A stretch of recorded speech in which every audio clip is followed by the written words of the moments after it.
In 1980. Since the release of the works in 1984, you've been relatively quiet. Yes, in a way. We did some touring last year. We did a big festival in Brazil, Rock in Rio Festival in January last year. And then later on in the year we went on and we did a concert in Auckland, New Zealand, and some in Australia and some in Japan. Now we had the scripts and we went to see quite a lot of the footage that they got already. And then we all went away and all tried to write songs for various bits.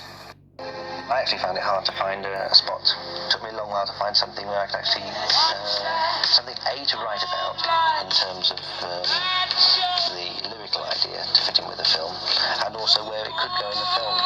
So I ended up writing another slow ballad in a 6/8 sort of, which is called 1 Year of Love, and that's when he eventually decides to have another relationship with a woman again, because he vowed he never would again because it hurt him so much the first one.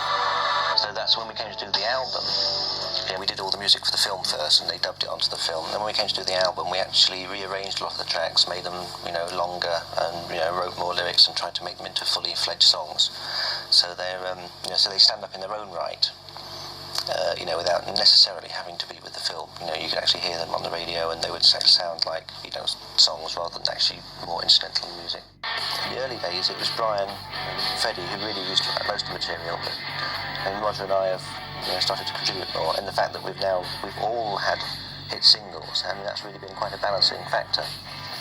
And that's very rewarding in a way, because I think if I'd just been say a bass player all my life, with the band, it wouldn't be so satisfying to sit here now and sort of that would have been my input, because I only consider that as part of what I do.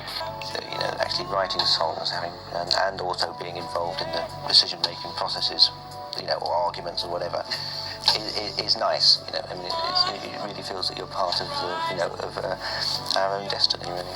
De juin à juillet, ce n'est pas dans 10 villes que Queen va tourner, mais dans 10 pays. Combien de temps faut-il pour préparer une telle aventure? Veillez-vous personnellement à tous les détails? What's in store? We're starting on it now, really. Ideas for the staging and lighting and that sort of thing. I'm not particularly involved in that, but we're going to start.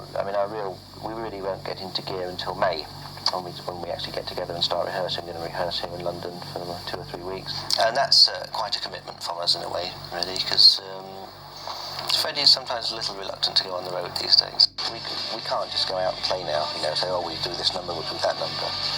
Obviously there's certain numbers, that we have to play, in some of the bigger hits we have to play. But choosing from the rest of them is quite difficult. It really is quite difficult. And, there are some numbers